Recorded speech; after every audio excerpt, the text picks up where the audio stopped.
অস্থিরতা সত্ত্বেও তৈরি পোশাক রপ্তানিতে সার্বিক প্রবৃদ্ধি 6.5%। আগামীতে রেকর্ড আয়ের প্রত্যাশা।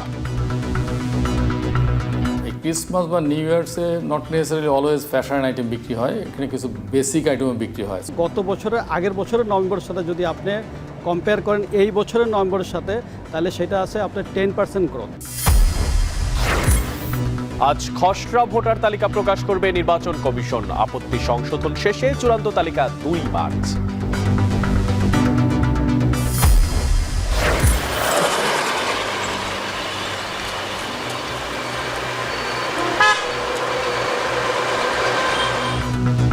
হিমেল হাওয়ায় শীতের তীব্রতা। চুয়াডাঙ্গায় সর্বনিম্ন তাপমাত্রা 9.8। ভোগান্তিতে ছিন্নমূল মানুষ, ঠান্ডা জ্বরের প্রকোপ। এবং যুক্তরাষ্ট্রে বর্ষবরণে ট্রাক হামলায় নিহত 15। ট্রাম্প হোটেলের সামনে টেসলা গাড়ি বিস্ফোরণে প্রাণ গেল একজনের।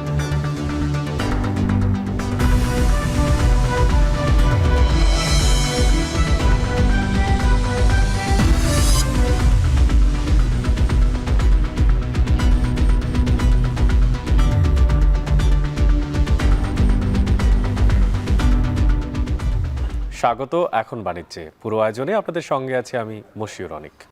বড়দিন, নতুন বছর আর সাথে শীত মৌসুম, এসব ঘিরে বিশ্ববাজারে ব্যাপক চাহিদা বেড়েছে বাংলাদেশের তৈরি পোশাকের।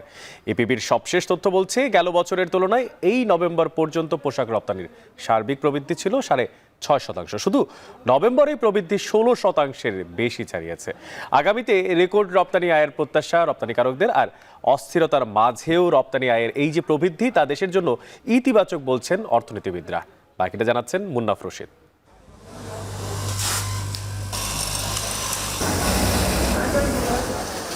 দীর্ঘদিন ধরে দেশের শীর্ষ রপ্তানি খাতের নেতৃত্বে তৈরি পোশাক।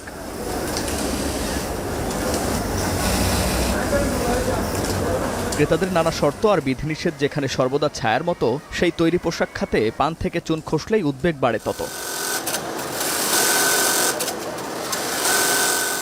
দেশ যখনই উত্তাল হয় তখনই কমে তৈরি পোশাক রপ্তানি। তবে ভিন্নতা দেখা গেছে জুলাই আগস্টে স্বৈরাচার বিরোধী আন্দোলনের সময়। এ সময় কমেনি, বরং বেড়েছে পোশাক রপ্তানি। তবে বড়দিন ও নতুন বছরে কি পরিমাণ পোশাক রপ্তানি হয়েছে সে তথ্য পাওয়া না গেলেও সার্বিকভাবে প্রবৃদ্ধি হয়েছে। ইপিবি বলছে, গেল বছরের তুলনায় চলতি বছরের নভেম্বর পর্যন্ত পোশাক রপ্তানির সার্বিক প্রবৃদ্ধি প্রায় 6.5%, অঙ্কে যা $203 কোটি বেশি। আর অর্থ বছরের হিসাবে চলতি অর্থ বছরের প্রথম 5 মাসে প্রবৃদ্ধি হয়েছে 12%-এর বেশি। মাসের হিসাবে গেল বছরের তুলনায় 2024 সালের এপ্রিল ও জুন বাদে প্রতি মাসেই বেড়েছে পোশাক রপ্তানি। রাজনৈতিক অস্থিরতা, শিল্পাঞ্চলে একের পর এক শ্রমিক বিক্ষোভ, এই খাতে উৎপাদন কমার মাঝেও রপ্তানি আয়ের এমন নজির কমই দেখা গেছে। তবে রপ্তানি প্রবৃদ্ধি ধরে রাখতে সামগ্রিক স্থিতিশীলতা প্রয়োজন বলে মনে করেন ব্যবসায়ীরা। যে বায়াররা বছরের পর বছর আমাদের এখানে কাজ করছে, চাইলেই কিন্তু রাতারাতি তারা অন্য জায়গায় চলে যায় না এবং যেতে পারে না। কিন্তু রিপিটেডলি তারা আমাদেরকে সতর্ক করেছে যে এই ধরনের যদি আনরুলি সিচুয়েশন বজায় থাকে তাহলে কিন্তু আমরা অন্য জায়গায় খুঁজবো। বাংলাদেশে কখন নির্বাচন হবে এবং নির্বাচন পূর্ববর্তী কোনো সহিংসতা আবার হয় কি না, এবং এখানে অর্ডার প্লেস করার পরে আমরা সঠিক সময়ে আমাদের পণ্যগুলা ওরা শিপমেন্ট করতে পারবে কি না, সেই ধরনের একটা শঙ্কার মধ্যে কিন্তু বায়াররা এখন আছে। মূলত তৈরি পোশাকের ক্রয়াদেশ 4 থেকে 5 মাস হাতে রেখেই দিয়ে থাকেন ক্রেতারা। সেই হিসাবে আগামী বসন্ত ও গ্রীষ্মকালে ভালো ফরমায়েশ পেয়েছেন ব্যবসায়ীরা। তাই ভবিষ্যতের ক্রয়াদেশ নিয়েও আশাবাদী রপ্তানিকারকরা। দেশে তৈরি পোশাকের সবচেয়ে বেশি ক্রয়াদেশ আসে শীত মৌসুমে। একই সময়ে খ্রিস্টীয় ধর্মের বড়দিন ও নতুন বছরে সে আদেশ বেড়ে যায় কয়েক গুণ। তবে এবছর 5 আগস্ট পরবর্তী রাজনৈতিক পরিবর্তিত প্রেক্ষাপট ও শ্রমিক অসন্তোষে ক্রয়াদেশ ঠিকঠাক থাকলেও পণ্য শিপমেন্টে বেগ পেতে হয়েছে রপ্তানিকারকদের। জুলাই বিপ্লবের সময় আমরা কিছুদিন কাজ করতে পারিনি, কিন্তু পরবর্তীকালে আমরা অতিরিক্ত কাজ করে বা এয়ারে হলেও আমরা শিপমেন্ট করতে পারছি। এই ক্রিসমাস বা নিউ ইয়ার্সে not necessarily always fashion item বিক্রি হয়, এখানে কিছু বেসিক আইটেমও বিক্রি হয়। সো বাইরের সেলফ যদি খালি হয়ে যায় তারা আমাদেরকে অর্ডার দিবে। গত বছরের আগের বছরের নভেম্বরের সাথে যদি আপনি কম্পেয়ার করেন এই বছরের নভেম্বরের সাথে, তাহলে সেটা আছে আপনার 10% গ্রোথ। $1 বিলিয়ন মতো পণ্য আমরা সঠিক সময়ে আমরা রপ্তানি করতে পারিনি। যেই পণ্যগুলো পরবর্তীতে আমরা ডিসকাউন্ট এবং এয়ার করে বায়ারদের কাছে পৌঁছাতে বাধ্য হয়েছি। দেশে যত বড় রাজনৈতিক পরিবর্তন হয়েছে তত বড় বাণিজ্যিক সংকট তৈরি হয়নি বলে মনে করেন অর্থনীতিবিদরা। পোশাক উৎপাদনের সক্ষমতায় বাংলাদেশ অন্য দেশের তুলনায় এগিয়ে থাকায় ক্রয়াদেশ আরও বৃদ্ধি পাবে বলে মনে করেন তারা। কেউ কেউ ভয় পেয়েছেন যে হয়তো আরও সময় লাগবে যে ব্যবসা বাণিজ্য আস্তে ফিরে আসতে, কিন্তু সেই পরিবেশটা কিন্তু অসম্ভব ভালোভাবে কিন্তু উন্নত হয়েছে। পৃথিবীর যে কোনো দেশের সঙ্গে যদি আমাদের গার্মেন্টসের যদি দাম চিন্তা করেন, আমরা তো 20 থেকে 30% কম দামে আমাদের পণ্য বিক্রি হয়। যারা রপ্তানিকারক আছেন তারা বলছেন, তারা দেখেছেন যে অর্ডারটা বেড়েছে। সামনের মাসগুলোতে আমরা দেখব যে তৈরি পোশাকের যে রপ্তানি সেটা কিন্তু বাংলাদেশ থেকে বাড়বে।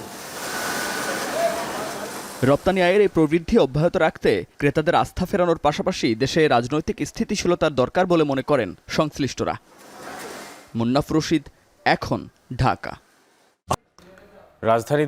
রাজধানীতে ওয়াকাথনের উদ্বোধন করলেন প্রধান উপদেষ্টা ডক্টর ইউনূস। প্রজাতন্ত্রী বাংলাদেশ সরকারের মাননীয় প্রধান উপদেষ্টা ডক্টর মোহাম্মদ ইউনূস সকলের সাথে শুভেচ্ছা বিনিময় করতে করতে আমাদের এই অনুষ্ঠানের স্থল ত্যাগ করবেন। সকলকে সুশৃঙ্খলভাবে সাথে থাকার জন্য বিনীত অনুরোধ জানাচ্ছি।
রাজধানীতে ওয়াকাথনের উদ্বোধন করেছেন ডক্টর মোহাম্মদ ইউনূস। সরাসরি যুক্ত ছিলাম সেখান থেকে। অর্থবছরের প্রথম 6 মাসে 2300 কোটি টাকা বেশি রাজস্ব আদায় করে আগের বছরের রেকর্ড ভেঙেছে চট্টগ্রাম কাস্টম হাউস। জুলাই থেকে 31 ডিসেম্বর পর্যন্ত রাজস্ব আদায় 35,902 কোটি টাকা। আর বছর জুড়ে রাজনৈতিক অস্থিরতা আর ব্যাংকের তারল্য সংকটে আমদানি কমলেও ডলার বাজার ও কাস্টমসের নানা পদক্ষেপে রাজস্ব আয় বেড়েছে বলে দাবি করছেন কর্মকর্তারা। আর ব্যবসায়ীরা বলছেন, রিজার্ভ বাড়ায় বছরের শেষ দিকে এসে আবারও আমদানি বেড়েছে। শুল্কায়ন প্রক্রিয়ায় গতি আনলে রাজস্ব আদায় আরও বাড়ানো সম্ভব। বাকিটা জানাচ্ছেন হোসেন জিয়াদ। চট্টগ্রাম বন্দর দেশে এককভাবে রাজস্বের সবচেয়ে বড় যোগানদাতা। এখানে আসা আমদানি রপ্তানি পণ্য থেকে শুল্ক আদায় করে চট্টগ্রাম কাস্টম হাউস। 2024-25 অর্থ বছরে জাতীয় রাজস্ব বোর্ডের শুল্ক আদায়ের লক্ষ্যমাত্রা 4,80,000 কোটি টাকা, যেখানে চট্টগ্রাম কাস্টম হাউসের আদায়ের লক্ষ্য 83,000 কোটি, অর্থাৎ এককভাবে প্রায় 17% রাজস্ব যোগান দেয় বন্দর ও কাস্টমস। এই অর্থ বছরের শুরুতে জুলাই বিপ্লব, রাজনৈতিক অস্থিরতা, ডলার সংকট সহ নানা কারণে বিপর্যস্ত ছিল অর্থনীতি ও বাণিজ্য। বাংলাদেশ ব্যাংকের তথ্য বলছে, গেল বছরের চাইতে খাদ্যশস্য আমদানি কমেছে 7%, শিল্প কারখানার যন্ত্রপাতি 25%, চিনি 35%, সার 30%, তেল জাতীয় পদার্থ 13%। তবে আমদানি কমার এমন চিত্রের পরও রাজস্ব আদায়ের রেকর্ড ভাঙল চট্টগ্রাম কাস্টম হাউস। গেল বছরের চেয়ে প্রথম 6 মাসে 2300 কোটি টাকা বেশি রাজস্ব আদায় হয়েছে। তথ্য বলছে গেল বছর জুলাই থেকে ডিসেম্বর পর্যন্ত রাজস্ব আদায় হয়েছে 33,521 কোটি টাকা, সেখানে এবছর হয়েছে 35,903 কোটি টাকা, প্রবৃদ্ধি প্রায় 7%। কাস্টমস কর্মকর্তারা বলছেন ডলারের মূল্য বৃদ্ধি ও পড়ে থাকা পণ্যের নিলাম বাড়ায় বেড়েছে রাজস্ব আদায়। আমাদের গত বছর ডিসেম্বর মাসে আমাদের আদায় ছিল 5,100 কোটি টাকা, সেই হিসাবে আমরা এই বছর আদায় করতে পেরেছি অলরেডি এটা 6,500 কোটি টাকা এক্সিট করেছে। সো শুধু ডিসেম্বর মাসে আমাদের গ্রোথ 28%-এর বেশি আছে। ডিসেম্বর মাসে তো আমাদের ট্রেন্ড আমরা ভালো দেখছি, ডিসেম্বরের ট্রেন্ডটা আমাদের রেভিনিউ যেই আছে সেটা আমাদের ভালো দেখছি, বা আশা করি এইভাবে যদি চলতে থাকে তাহলে আমরা তো টার্গেটের কাছাকাছি যেতে পারবো। রাজস্ব আদায়ে সবচেয়ে বেশি প্রবৃদ্ধি হয়েছে বছরের শেষ মাসে। তথ্য বলছে শুধু ডিসেম্বর মাসেই রাজস্ব আদায় হয়েছে 6,500 কোটি টাকা, প্রবৃদ্ধি প্রায় 28%। ব্যবসায়ীরা বলছেন বছর শেষে ডলার সংকট কমায় আমদানি খানিকটা বেড়েছে। এখানে যেই বিল অফ এন্ট্রিগুলি আসে এগুলি যদি দিনে দিনে শুল্কায়নের একটা পদক্ষেপ গ্রহণ করেন কাস্টম হাউস, এবং ছোটোখাটো দেখা যায় যে ত্রুটি নিয়ে দীর্ঘদিন ধরে ফাইল চালাচালি হয়, এই বিষয়গুলি যদি এড়িয়ে চলে আমার মনে হয় রেভিনিউতে আরও গতি আসবে। রাজস্ব আদায় গেল বছরের চেয়ে বাড়লেও এখনও লক্ষ্যমাত্রা ছুঁতে পারেনি চট্টগ্রাম কাস্টমস হাউস। প্রথম 6 মাসে লক্ষ্যমাত্রা ছিল 45,000 কোটি টাকা, তার চেয়ে প্রায় 5,000 কোটি টাকা পিছিয়ে আছে দেশে রাজস্ব আদায়ের সবচেয়ে বড় এ প্রতিষ্ঠান। হুসাইন জিয়াদ, এখন চট্টগ্রাম। হালনাগাদ শেষে আজ খসড়া ভোটার তালিকা প্রকাশ করবে নির্বাচন কমিশন। এরপর আপত্তি সংশোধন শেষে আগামী 2রা মার্চ চূড়ান্ত ভোটার তালিকা প্রকাশ করা হবে। এই উপলক্ষে সকাল 10:30টার দিকে সংবাদ সম্মেলন করবেন নির্বাচন কমিশনের অবসরপ্রাপ্ত ব্রিগেডিয়ার জেনারেল আবুল ফজল মোহাম্মদ সানাউল্লাহ। এর আগে তিনি বলেছেন এই পর্যন্ত 17 লাখ ভোটারের তথ্য ইসির হাতে আছে, তারা 2 জানুয়ারি সেটা যুক্ত করবেন। যারা বাদ পড়েছেন বাড়ি বাড়ি গিয়ে তাদের তথ্য সংগ্রহ করা হবে। এছাড়া 2026 সালের 1 জানুয়ারি যারা ভোটার হওয়ার যোগ্য হবেন তাদের তথ্য সংগ্রহ করা হবে। মার্চের পর থেকে হাতে নেওয়া হবে এই কার্যক্রম। সর্বশেষ হালনাগাদ তথ্য অনুযায়ী দেশে ভোটারের সংখ্যা 12,18,50,160 জন।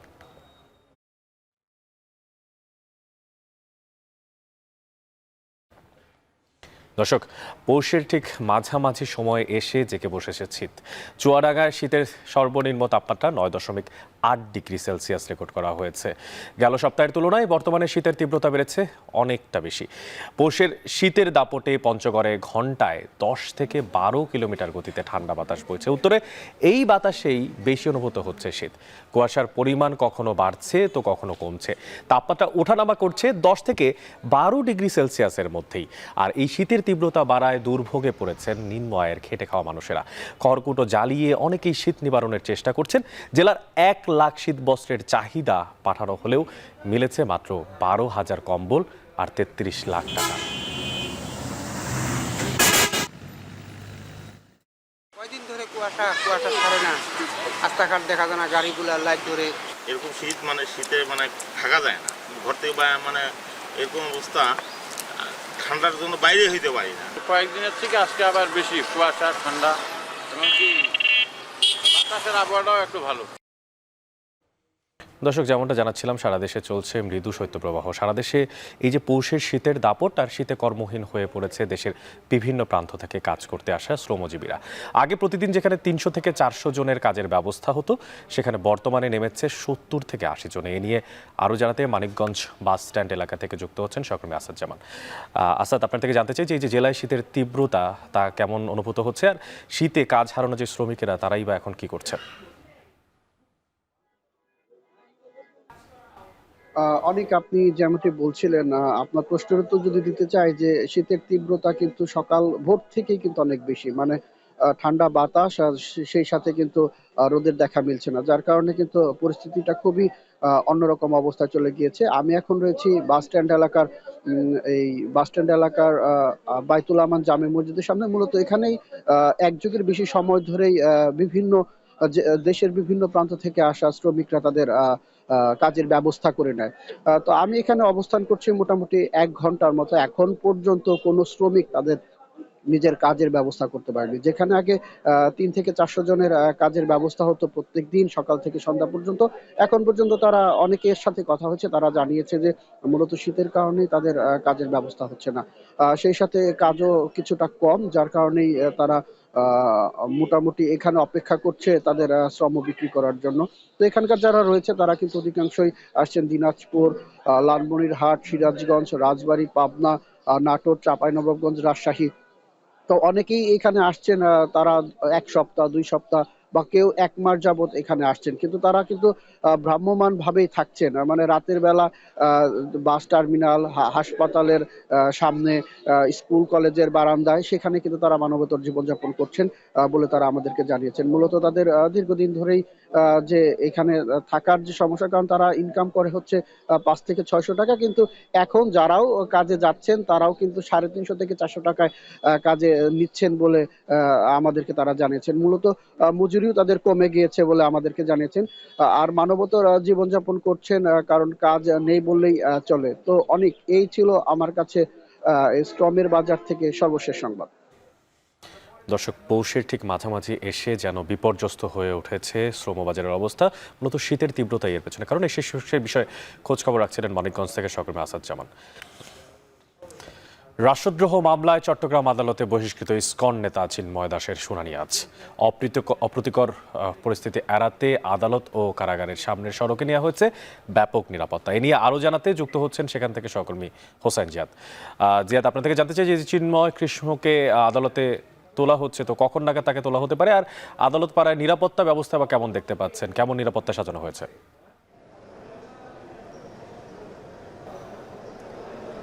অনেক, আমরা যতটুকু জেনেছি যে সকাল 10:30টার পর এবং 11টার মধ্যে চিন্ময় কৃষ্ণ দাসকে আদালতে নিয়ে আসা হতে পারে এবং আজকে মূলত তার জামিন শুনানির কথা রয়েছে, ধার্য তারিখ, এবং তার আইনজীবীরা এবং রাষ্ট্রপক্ষের যারা আইনজীবী রয়েছেন তারাও কিন্তু ইতিমধ্যে আদালতে প্রবেশ করেছেন। এবং আমরা যেটি দেখছি যে সকাল থেকেই মূলত যেখানে কারাগার এবং আমরা এখন যেখানে আছি আদালত প্রাঙ্গণ, পুরোটা প্রায় দূরত্ব 1 কিলোমিটার এলাকা, পুরো 1 কিলোমিটার এলাকা নিরাপত্তার চাদরে ঢাকা।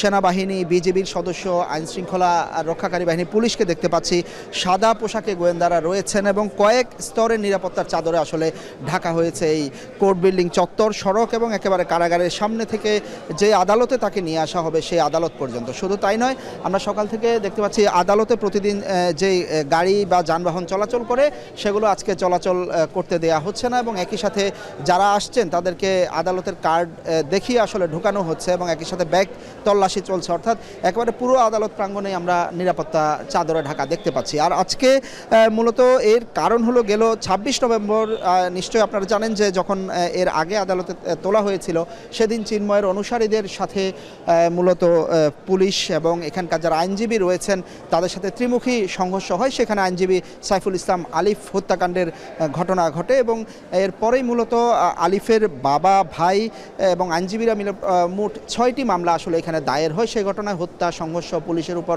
হামলার ঘটনায় মোট 6টি মামলা। তবে আজকে যে মামলায় চিন্ময় কৃষ্ণকে আদালতে হাজির করা হচ্ছে সেটি মূলত গত অক্টোবর মাসের শেষ দিকে, অর্থাৎ 25-26 অক্টোবর নাগাদ নগরের নিউ মার্কেট মোড়ে যে গেরুয়া পতাকা উত্তোলন করা হয় নিউ মার্কেট মোড়ে, সেই ঘটনায় রাষ্ট্রদ্রোহের মামলায় মূলত আজকে তাকে এখানে হাজির করা হচ্ছে। তো সব মিলিয়ে এবং চিন্ময়ের যিনি আইনজীবী ছিলেন রবীন্দ্র ঘোষ, এর আগে যিনি আদালতে আবেদন করেছিলেন সে আইনজীবী কিন্তু আজকে আসছেন না। তিনি রয়েছেন কলকাতায়, চিকিৎসাধীন অবস্থায় রয়েছেন। সেই কারণেই তিনি আসলে আসার তার সুযোগ হচ্ছে না বা তিনি আসবেন সেটি নিশ্চিত নন। তো সেই হিসাবে নতুন আইনজীবী হয়তো আজকে আদালতে তার জন্য দাঁড়াবেন। তো এই ছিল আমার কাছে এই ঘটনায় সবশেষ খবর। দর্শক, রাষ্ট্রদ্রোহী মামলায় চিন্ময় দাসকে, সাবেক বহিষ্কৃত ইসকন নেতা, তাকে আজ আদালত প্রাঙ্গণে তোলা হচ্ছে এবং সে বিষয়ে সবশেষ জানাচ্ছিলেন সহকর্মী সেখান থেকে। আওয়ামী লীগ সরকারের সময়ের কয়েকজন সাবেক মন্ত্রী ও এমপিদের আজ ওঠানো হবে নিম্ন আদালতে। তাদের বিষয়ে বিস্তারিত জানাতে সেখান থেকে যুক্ত হচ্ছেন সহকর্মী রাব্বি হোসেন। আর রাব্বি, আপনার থেকে জানতে চাই যে নিম্ন আদালতে আসামিদেরকে তোলার যে কার্যক্রম, সেই কার্যক্রম সম্পর্কে এখন পর্যন্ত কতটুকু আপনি জানতে পেরেছেন, সবশেষ জানাবেন। অনেক বৈষম্য বিরোধী ছাত্র আন্দোলনের বিভিন্ন থানার একাধিক মামলায় আজকে নতুন করে গ্রেপ্তার দেখাতে আদালতে আনা হওয়ার কথা রয়েছে। সাবেক মন্ত্রী হাসানুল হক ইনু, রাশেদ খান মেনন, সাবেক মন্ত্রী দীপু মনি, সাবেক এমপি সেলিম আলতাফ জর্জ সহ বেশ কয়েকজনকে তাদেরকে নতুন করে মোহাম্মদপুর, যাত্রাবাড়ি সহ একাধিক থানার মামলায় তাদেরকে গ্রেপ্তার দেখানোর আজকে আবেদন করার কথা রয়েছে। পাশাপাশি তারা কিন্তু এর আগে একাধিক সময় বিভিন্ন থানার হত্যা মামলা, হত্যা চেষ্টা মামলায় তারা দফায় দফায় রিমান্ডে ছিলেন, কারাগারে ছিলেন। তারা এখন কারাগার থেকে তাদেরকে আজকে আনার কথা রয়েছে। কিছুক্ষণের মধ্যেই তারা আসলে আদালত প্রাঙ্গণে আসার কথা রয়েছে, আমাদের পুলিশের পক্ষ থেকে জানানো হয়েছে। তবে এই বৈষম্য বিরোধী ছাত্র আন্দোলনে আওয়ামী সরকারের পতনের পর তার যে মন্ত্রী পরিষদের এমপি মন্ত্রীদের নামে যে একাধিক মামলা রয়েছে, সেই মামলায় তারা দফায় দফায় রিমান্ডে ছিলেন। কারো 10 দিন, 15 দিন, 20 দিন করে রিমান্ডে ছিলেন। গতকালকেও কয়েকজনকে রিমান্ডে পাঠানো হয়েছে এবং মামলার যে তদন্তকারী কর্মকর্তারা তারা আসলে আদালতের কাছে বিভিন্ন সময় আসলে বলছেন যে তাদের যেই হত্যা মামলাগুলো বা হত্যা চেষ্টা মামলায় তাদেরকে যে গ্রেপ্তার দেখানো হচ্ছে, সেই মামলায় রিমান্ডে নেওয়া হচ্ছে, সেখানে আসলে তারা সঠিকভাবে কোনো তদন্তে আসলে এখন পর্যন্ত পুঙ্খানুপুঙ্খানুভাবে কোনো তথ্য পায়নি, যার কারণে নতুন নতুন মামলায় তাদেরকে আসলে গ্রেপ্তার দেখানোর প্রয়োজন মনে করছেন মামলার যারা তদন্তকারী কর্মকর্তা রয়েছেন তারা। তবে সবকিছু মিলিয়ে আসলে যে রাষ্ট্রপক্ষের আইনজীবী, আসামিপক্ষের আইনজীবীরা আসলে নানা সময় আমাদেরকে বলেছেন, আজকেও আমরা কয়েকজনের সঙ্গে কথা বলেছি যারা আসামিপক্ষের আইনজীবী যারা রয়েছেন, তারা বলছেন যে তাদের যে আসামিদের বা তাদের যে মক্কেলদের রিমান্ডে নেওয়া হচ্ছে, নতুন নতুন মামলায় গ্রেপ্তার দেখানো হচ্ছে, সেটা আসলে তারা এই হত্যাকাণ্ডের সঙ্গে অনেকেই জড়িত নন, যার কারণে তারা রিমান্ড বাতিল চাচ্ছেন। আবেদন গ্রেপ্তার দেখানোর যে আবেদনগুলো সেগুলো আসলে মঞ্জুর করার জন্য আবেদন করছেন আদালতের কাছে। তবে আজকের যারা 4-5 জন রয়েছেন, সাবেক মন্ত্রী দীপু মনি, রাশেদ খান মেনন, হাসানুল হক ইনু সহ সেলিম আলতাফ জর্জ, তাদেরকে আসলে গ্রেপ্তার দেখানো হবে যাত্রাবাড়ি, মোহাম্মদপুর থানা সহ বেশ কয়েকটি থানার মামলায়। আমরা দেখছি যে হত্যার মামলা রয়েছে, হত্যা চেষ্টা মামলা রয়েছে। তারা একাধিক সময় আসলে রিমান্ডে ছিলেন, এখন তারা কারাগারেই ছিলেন এবং এখানে যারা রাষ্ট্রপক্ষের আইনজীবী তিনি রাষ্ট্রের পক্ষ থেকে বা তিনি আদালতের কাছে আসলে বলে থাকেন যে এই আওয়ামী সরকারের আমলে এই ছাত্র জনতার আন্দোলন দমনে তাদের প্রত্যক্ষ একটা ভূমিকা ছিল, মদত ছিল, আর্থিক সহযোগিতা তারা করেছেন, যার কারণে আন্দোলন দমনে আওয়ামী লীগ সরকার কঠোরভাবে আন্দোলন দমনে তারা ভূমিকা রেখেছেন বলে বলছেন এই রাষ্ট্রপক্ষের আইনজীবীরা, যার কারণে তারা রিমান্ড চাচ্ছেন, আবেদন জানাচ্ছেন নতুন নতুন মামলায় গ্রেপ্তার দেখানোর, যাতে এই যে ছাত্র আন্দোলনের হত্যা চেষ্টার যে ঘটনাগুলো সেটা যাতে সুষ্ঠু তদন্ত করে বিচারের আওতায় আনা যায়, সেই কারণে আসলে তারা রিমান্ড বা আবেদন করছেন। এই ছিল আমার কাছে সবশেষ খবর। আওয়ামী লীগ সরকারের বেশ কয়েকজন সাবেক মন্ত্রী ও এমপিকে আজ তোলা হবে নিম্ন আদালতে। সে বিষয়ে সবশেষ খোঁজখবর রাখছিলেন সহকর্মী রাব্বি হোসেন। জাতীয় সমাজসেবা দিবস উপলক্ষে রাজশাহীতে চলছে আলোচনা সভা, দুস্থদের সহায়তা সহ দিনব্যাপী মেলা চলছে সেখানে। আর সেখানে অংশ নিয়েছেন বিভিন্ন সামাজিক সংগঠনের 10 জন উদ্যোক্তা। এ বিষয়ে আরও জানাতে জেলা সমাজসেবা কমপ্লেক্স থেকে যুক্ত হচ্ছেন সহকর্মী মাসুমা আক্তার। মাসুমা, আপনার থেকে জানতে চাই যে জাতীয় যে সমাজসেবা দিবস উপলক্ষে রাজশাহীতে কী ধরনের আয়োজন করা হয়েছে, কি তথ্য আপনি এখন পর্যন্ত সংগ্রহ করতে পেরেছেন? অনেক আজকে জাতীয় সমাজসেবা দিবস উপলক্ষে কিন্তু উদযাপন উপলক্ষে কিন্তু রাজশাহীতে নানা আয়োজন রাখা হয়েছে এবং এই বর্ণাঢ্য আয়োজনের যে উদ্বোধনী অনুষ্ঠানটি সেটি কিন্তু আসলে এখন অনুষ্ঠিত হচ্ছে এবং সেই উদ্বোধনী আয়োজনে বিভাগীয় কমিশনার থেকে শুরু করে রাজশাহী জেলা প্রশাসক থেকে শুরু করে অন্যান্য অতিথিবৃন্দরা কিন্তু এর মধ্যে এসে উপস্থিত হয়েছেন। এই মেলার এই যে দিনব্যাপী আয়োজন, সেই দিনব্যাপী আয়োজনের প্রথম অংশে কিন্তু থাকছে যে বেলুন এবং পায়রা উড়িয়ে আসলে এই দিনব্যাপী যে আয়োজন সেটির উদ্বোধন করছেন প্রধান অতিথিরা। পাশাপাশি এখানেও যে ওয়াকাথনের যে আয়োজন করা হয়েছে সকালে, এবং এই আয়োজনের পরপরই কিন্তু এখানে একটি আলোচনা সভা এবং যে সকল সমাজসেবা অধিদপ্তরের আসলে আওতায় যারা উপকারভোগী রয়েছেন তাদেরকে আসলে শীতবস্ত্র এবং প্রতিবন্ধী বা পিছিয়ে পড়া জনগোষ্ঠী যারা রয়েছেন তাদেরকে হুইল চেয়ার সহ নানাবিধ সাহায্য সহযোগিতা কিন্তু আজকে করা হবে। পাশাপাশি কিন্তু এখানে দিনব্যাপী একটি মেলারও আয়োজন রাখা হয়েছে, সেখানে 10 থেকে 12টি স্টল অংশ নিয়েছে এবং সেখানে কিন্তু অংশ নিচ্ছে যে সমাজসেবা মেলায় কিন্তু অংশ নিচ্ছেন বিভিন্ন পিছিয়ে পড়া জনগোষ্ঠীর মান উন্নয়ন, জীবন এবং মান উন্নয়নে আসলে যে সমাজসেবা থেকে আসলে যে সাহায্য সহযোগিতা করা হয় তাদের সেই উন্নয়নমূলক সংস্থা বা সংগঠনগুলো কিন্তু এখানে অংশ নিয়েছে এবং সেখানে উদ্যোক্তারা তাদের নানাবিধ যে পণ্যগুলো রয়েছে সেখানে তারা কিন্তু সেটি প্রদর্শনীর সুযোগ পাচ্ছেন এবং এতে করে এই মেলায় কিন্তু আসলে বহিরাগত যারা রয়েছেন তারা আসবেন এবং তাদের তৈরি সেই সকল বুটিক্স, নকশি কাঁথা, হাতে সেলাই করা আসলে বিভিন্ন পোশাক থেকে শুরু করে এখানে পিঠার বিভিন্ন স্টলও আমরা লক্ষ্য করেছি। একটু দেখাতে চাই যে এখানে কিন্তু এই মুহূর্তে ওয়াকাথনের জন্য কিন্তু প্রস্তুতি চলছে এবং এই দিনব্যাপী যে আয়োজন সেটির আনুষ্ঠানিক যে আয়োজন সেটির কিন্তু আজকে শুরু হচ্ছে এই ওয়াকাথনের মধ্য দিয়ে এবং এখানে অংশ নিয়েছেন সমাজসেবা জেলা সমাজসেবা যে অধিদপ্তর রয়েছেন সেখানকার কর্মকর্তাবৃন্দ সহ কিন্তু প্রধান অতিথি, বিশেষ অতিথি সহ এই আয়োজনের এই অধিদপ্তরের আসলে যারা উপকারভোগী রয়েছেন তারা কিন্তু এখানে অংশ নিয়েছেন এবং পিছিয়ে পড়া এবং যে সকল জনগোষ্ঠী রয়েছে তাদের জীবনমান উন্নয়নে কিন্তু সমাজসেবা অধিদপ্তর বরাবরই প্রতি বছর বিভিন্ন ধরনের আয়োজন রাখেন এবং এবছরও কিন্তু এই দিবসটি উদযাপন উপলক্ষে উপকারভোগীদের নিয়েই কিন্তু নানাবিধ বর্ণাঢ্য আয়োজনের মধ্য দিয়ে কিন্তু আজকে এই দিবসটির যে আনুষ্ঠানিক উদ্বোধন এবং এই দিবসটি নানা আয়োজনের মধ্য দিয়ে কিন্তু উদযাপন করছেন। এই ছিল আমার কাছে রাজশাহীর সমাজসেবা কমপ্লেক্স থেকে সর্বশেষ। রাজশাহী থেকে যুক্ত ছিলেন সহকর্মী মাসুম আক্তার। ওপরে ফিটফাট, ভেতরে চোখ পড়লেই যেন দম বন্ধের উপক্রম। মিরপুর শেরে বাংলায় বিপিএল এর ম্যাচ শেষে চিত্রটা যেন এমনই, পচা খাবার আর আবর্জনায় দুর্গন্ধ সব চারদিকে। এ বিষয়ে বিস্তারিত পরবর্তীতে জানাবো। এই ব্যাপারে যেটা জানাতে চাচ্ছি, রাজবাড়ী সামরিক প্রশিক্ষণ এলাকায় সেনাবাহিনীর শীতকালীন ম্যানুভার অনুশীলন অনুষ্ঠিত হবে এবং পদাতিক 55 ডিভিশন অনুশীলন প্রশিক্ষণ প্রত্যক্ষ করবেন অন্তর্বর্তী সরকার প্রধান ডক্টর মোহাম্মদ ইউনূস। সরাসরি সেখানে চলে যাব, সেখানে আছেন সহকর্মী হাসিব বিল্লাহ। হাসিব, আপনার থেকে জানতে চাই যে এই যে শীতকালীন প্রশিক্ষণ সেটা দেখতে উপদেষ্টা কতক্ষণ নাগাদ বা কখন নাগাদ আসলে সেখানে পৌঁছাবেন?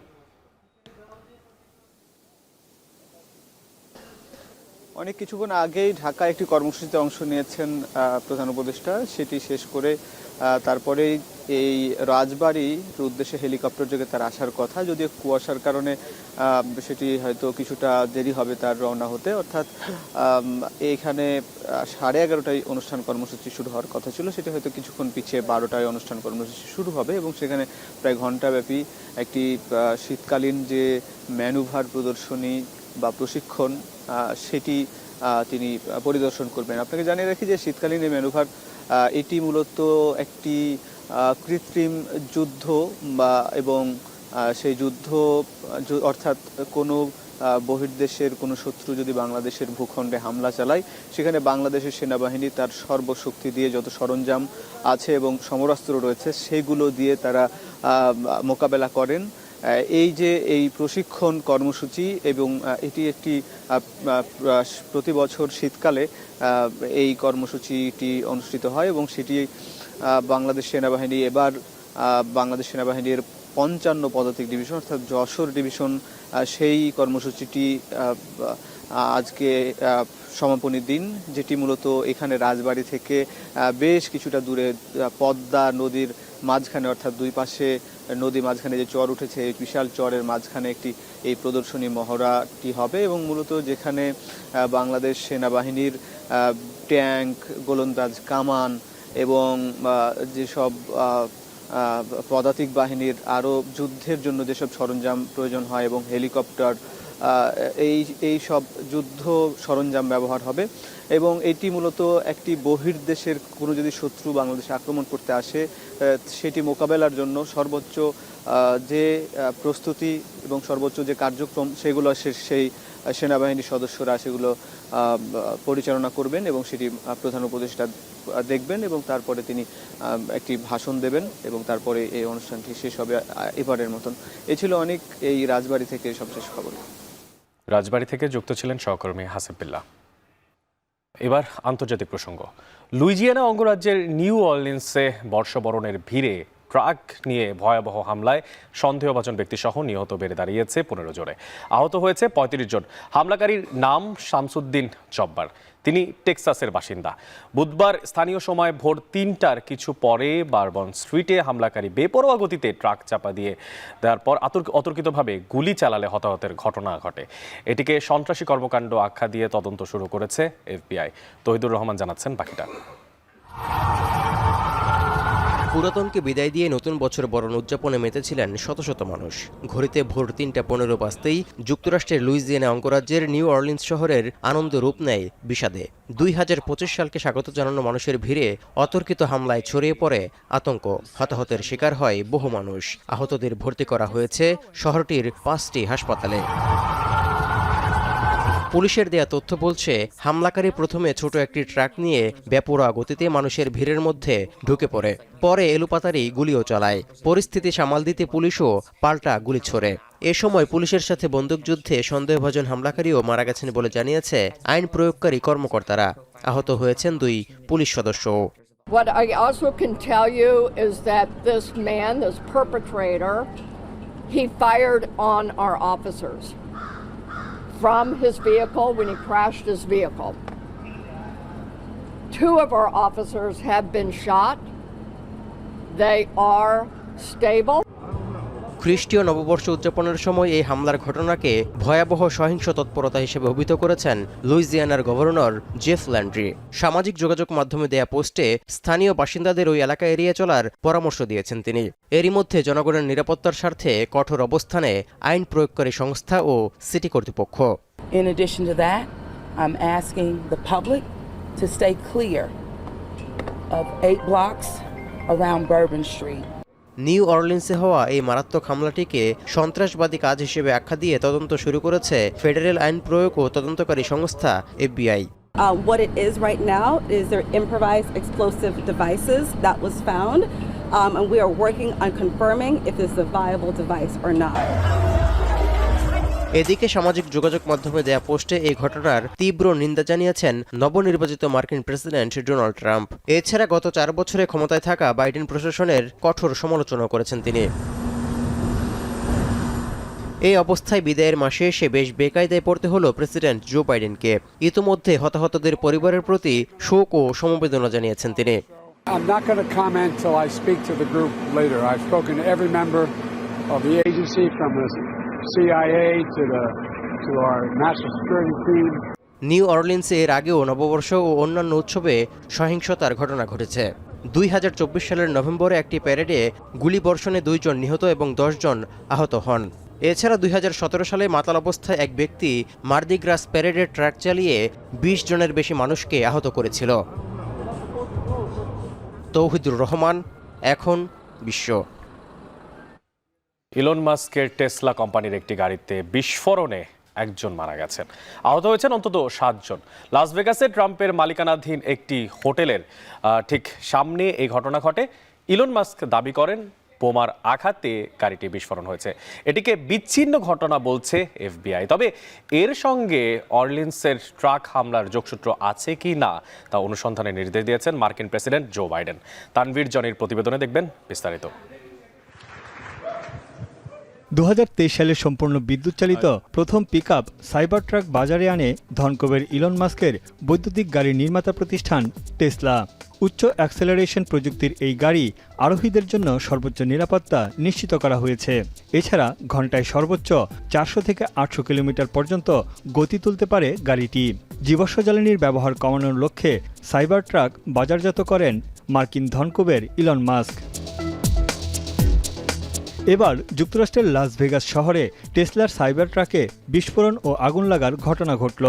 স্থানীয় সময় বুধবার সকাল 9টার দিকে ডোনাল্ড ট্রাম্পের মালিকানাধীন ট্রাম্প ইন্টারন্যাশনাল হোটেলের সামনে একটি সাইবার ট্রাক বিস্ফোরিত হয়। ঘটনাস্থলেই প্রাণ হারান 1 জন, আহত হন আরও বেশ কয়েকজন।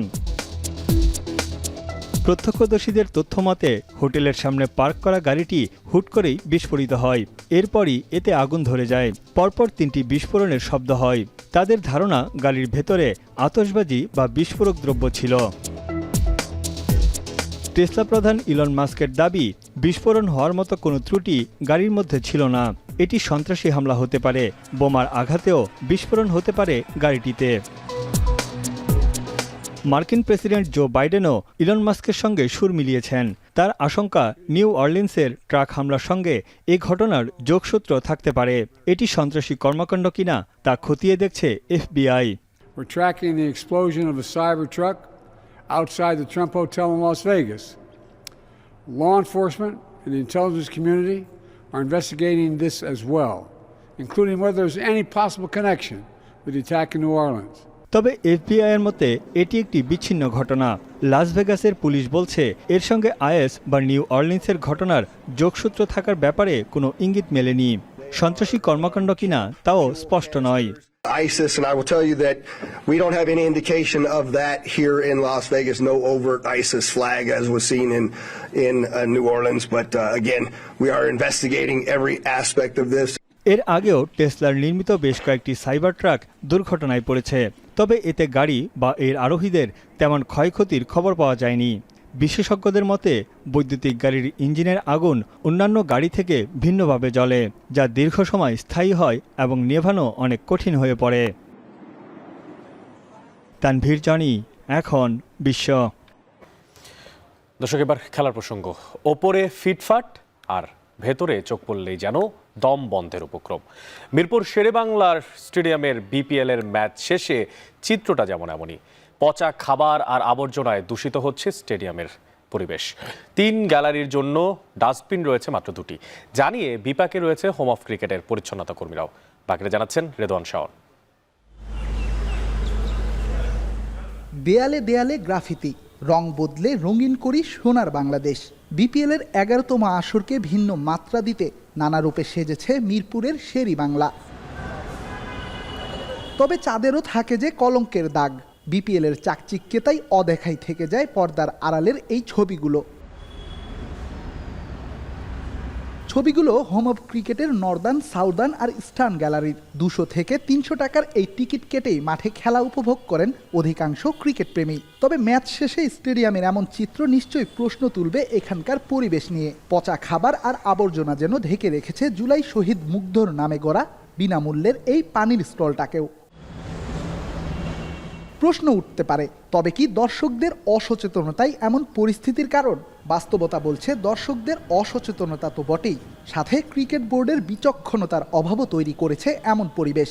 3 গ্যালারির পুরোটা ঘুরে দেখা গেছে এখানে দর্শকদের জন্য ডাস্টবিনের ব্যবস্থা আছে মোটে 1 থেকে 2টি, যা আবার গ্যালারি থেকে বেশ খানিকটা দূরে। কোটি টাকা খরচের বিপিএলে প্রয়োজনীয় ডাস্টবিনের অভাব বোধ করছেন খোদ স্টেডিয়ামে কাজ করা পরিচ্ছন্নতা কর্মীরাও। জায়গায় জায়গায় যদি একটা ডাস্টবিনের ব্যবস্থা করা থাকতো আমাদের একটু সুবিধা হইতো, কি সবাই ময়লাটা ডাস্টবিনে ফেলতো, তখন আমাদের ঝাড়ু দিতে এতটা কষ্ট হইতো না। আর এখন তো ঝাড়ু দিয়ে ময়লা আবার হাতে করে তুলতে হয়, আবার বস্তায় ভরতে হয়, আবার বা নিচে নামাইতে হয়, এই জন্য ঝামেলা হয়। ডাস্টবিন যদি বাড়াইতে পারে, দর্শকজন যদি ডাস্টবিনে ফেলাইতে পারে, কিন্তু সেটা মনে আবার করতেছে না। আবার ডাস্টবিনের চাকা ভাঙা ভাঙা এটি ভালো না, এগুলো কাজ করতেছে না। আমরা 2 বছর ধরে কাজ করতেছি, একই অবস্থা পাইতেছি। গেছে বছর একই, এই বছর একই। আমরা জানাচ্ছিলাম, কিন্তু এমনও কিছু বলা হইতেছে না। দেশটা সবার। মিরপুরের এই শেরেবাংলা স্টেডিয়ামটা দেশের কোটি ক্রিকেট প্রেমীর। এই স্টেডিয়াম পরিষ্কার রাখার কাজটা অবশ্যই বিসিবির, তবে আমাকে কিংবা আপনাকেও নিতে হবে দায়িত্ব। কারণ দিন শেষে আপনি আমি মিলেই তো গর্ব সোনার বাংলাদেশ। 2025 সালের নতুন বছরে এই প্রত্যয় বুকে নিয়ে আমরা সামনে আগাই। মিরপুরের শেরেবাংলা স্টেডিয়াম থেকে রেদওয়ান শাওন, এখন। দর্শক, শেষ করছি এখন বাণিজ্য, তবে তার আগে শিরোনামগুলো জানিয়ে দিব আরও একবার। খসড়া ভোটার তালিকা প্রকাশ, 18 লাখের বেশি বেড়ে মোট ভোটার এখন 12,36,00,000 চূড়ান্ত তালিকা 2 মার্চ। অস্থিরতা সত্ত্বেও তৈরি পোশাক রপ্তানিতে সার্বিক প্রবৃদ্ধি 6.5%। আগামীতে রেকর্ড আয়ের প্রত্যাশা। ক্রিসমাস বা নিউ ইয়ার্সে not necessarily always fashion item বিক্রি হয়, এখানে কিছু বেসিক আইটেমও বিক্রি হয়। গত বছরের আগের বছরের নভেম্বরের সাথে যদি আপনি কম্পেয়ার করেন এই বছরের নভেম্বরের সাথে, তাহলে সেটা আছে আপনার 10% গ্রোথ।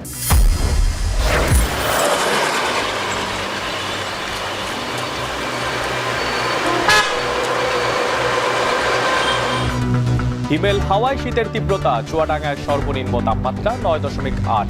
ভোগান্তিতে ছিন্নমূল মানুষ, ঠান্ডা জ্বরের প্রকোপ। এবং যুক্তরাষ্ট্রে বর্ষবরণের ট্রাক হামলায় নিহত 15। ট্রাম্প হোটেলের সামনে টেসলা গাড়ি বিস্ফোরণে প্রাণ গেল একজনের।